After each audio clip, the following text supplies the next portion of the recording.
It's time for Meeting with the Mayors, a weekly segment you only see right here on CBS 47. This week, I am joined by Mayor Dyer. How are you doing? I am doing wonderful. Merry Christmas to you. Merry Christmas. I will say it's been so great to see Mariposa Plaza and all the upgrades that have happened there and really just bringing in the holiday season. Well, we had our Christmas parade, first time nighttime parade ever. This last Saturday, and we had 25,000 people that were out there lining the streets of Fulton. We had the Mariposa Plaza unveiling here recently. We spent $4.3 million on that. We have 2 stages and awning and so forth, shade structures.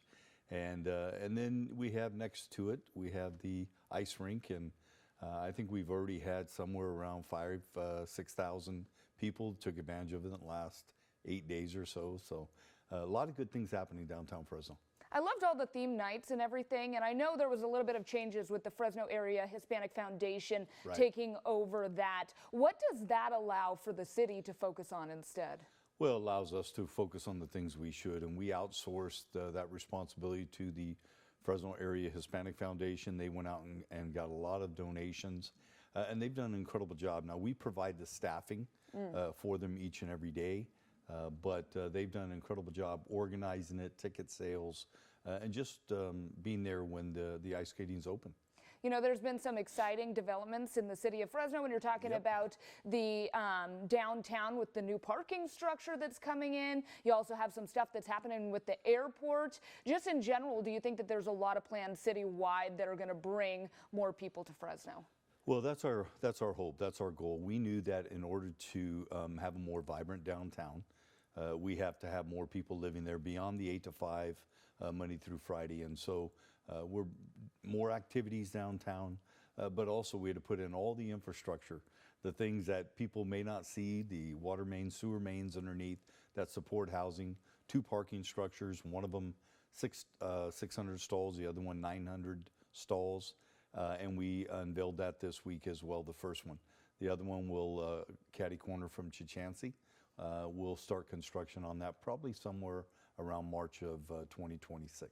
Has it been a little bit difficult, though, downtown with bringing new businesses in? And sometimes it seems like there's announcements about stuff coming, whether you're talking about Frida and what was supposed to happen at the water tower, and then all of a sudden it kind of just gets pulled. What do you think needs to be done in the future to be able to bring more businesses in downtown? We haven't had a lot of problems attracting small business downtown. Sometimes it takes a while for those businesses to get established and then to build up the clientele. And a lot of people that come downtown aren't capitalized to the point where they can withstand a couple of slow months. So we try to help them. We use our communications team to make people aware of the new business downtown. We have Dad's Cookies going in, a number of other establishments. So it just takes time, and we have to remember as a city that downtown and Chinatown have been somewhat vacant for many, many decades, and it takes time to build them back. But there's an incredible excitement.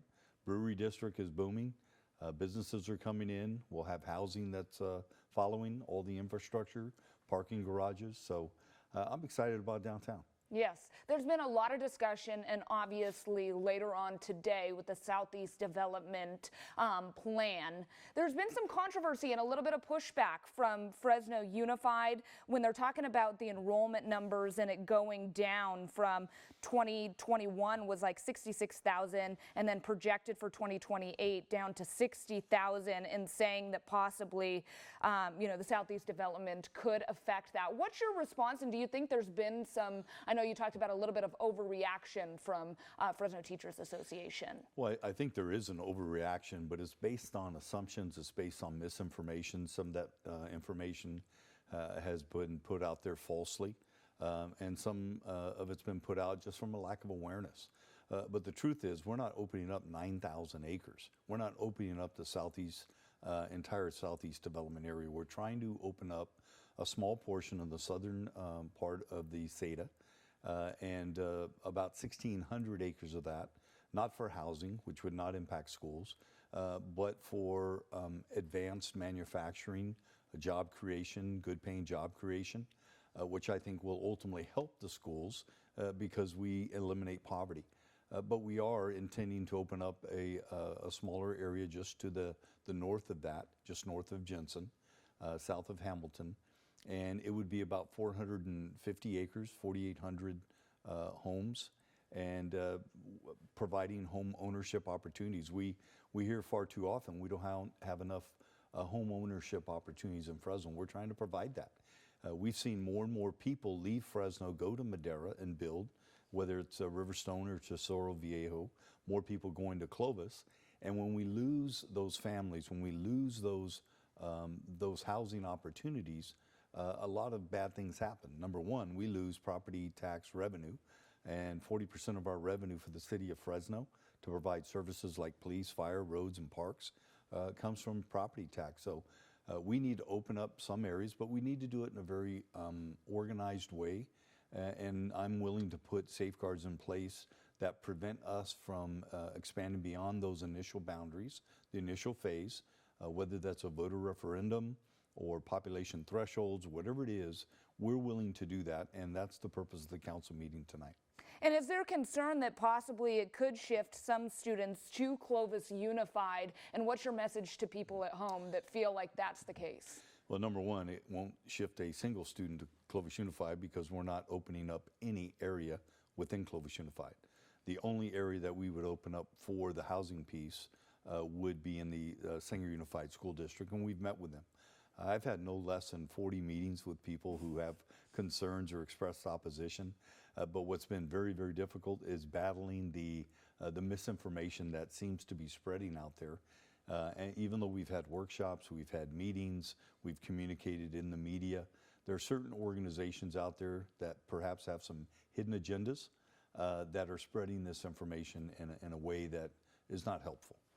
Speaking over in the Tower District, now that specific plan was just approved in November as well, hoping to bring more accessibility and also making sure that the culture of the Tower District does stay the same. There's been a lot of people that say that there needs to be more done in the Tower District because it really is a gem in the city. What do you hope to see in the future for that as well? Well, we want to see the Tower District continue to grow, but to grow in a very smart fashion.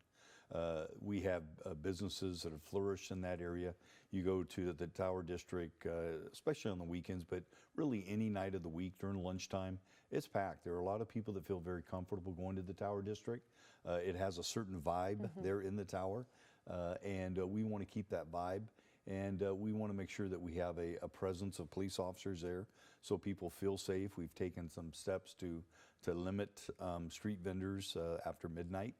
Because we knew they were becoming somewhat of an attractive nuisance and patrons were hanging around. And when that happens late at night, sometimes you have problems. But I'm very proud of the Tower District. We put the decorative lights over the street. We've repaved Olive Avenue. We're making sure we pressure wash the sidewalks. We're doing everything we can to make it a clean, safe environment for people to take advantage of. And kind of going back to the Southeast development, you know, there were studies that were done saying that there would be a funding shortage, and the talks about what would that mean, whether it would be private sector investments, bonds, possibly taxes. How do you think that the city's going to be able to come up with that shortfall for the project? And because there's only a certain area for right now, do you guys have that funding to move forward? Yes, one of the reasons we went to the southern part of the city in order to open up the Southeast Development Area is that's closer to our wastewater treatment plant, which means it's going to be far less expensive to put in the sewer mains. In fact, it's $61.7 million to put in the sewer main. Water's already there, and that will include the streets, but that's all developer reimbursed through impact fees that they pay in. In addition to that, anytime you have a new development over the last 20 years, we have what's called a community facilities district. That means that the people who live in that area or who have a business in that area pay an additional property tax that takes care of all future maintenance for streets, landscaping, etc. That will be in place. We also have what's called a community facilities district 18, and that is an additional property tax that people pay in new growth areas that pay for police and fire services. So the reality is not only does this development pay for itself it will generate enough revenue for the city through property taxes and the like that it will help us to provide additional services outside of that new growth area. So it is really a win-win for the city.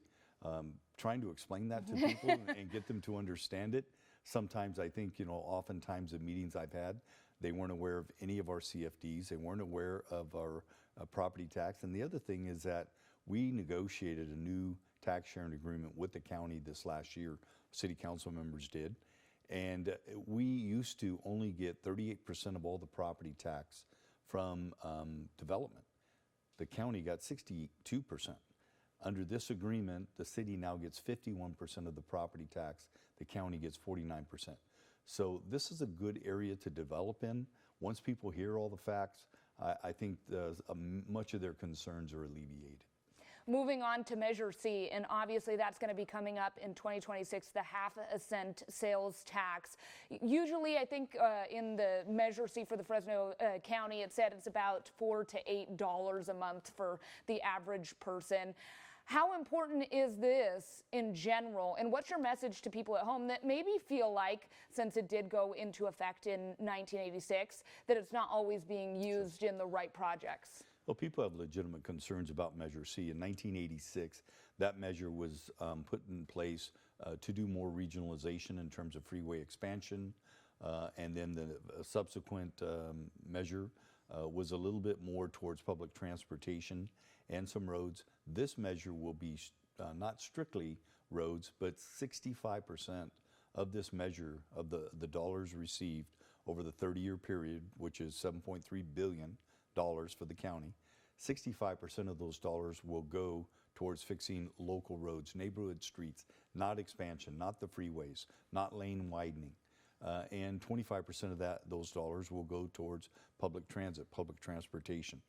We see more and more people in the city of Fresno taking advantage of public transit. In fact, this last year, 10.3 million passengers rode our fax buses, and I'm proud of that, and it's growing.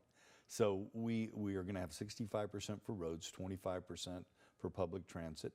There'll also be 5% for regional and 4% for transportation innovation.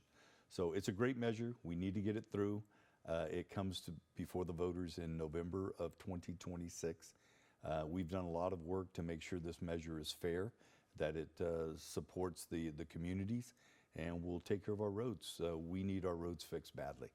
Anything else that you want to add as we do close out 2025? This will be the last meeting with the mayors with you this year, and the priorities for 2026. Yeah, a lot of great things on the horizon, some projects that I'm going to be rolling out.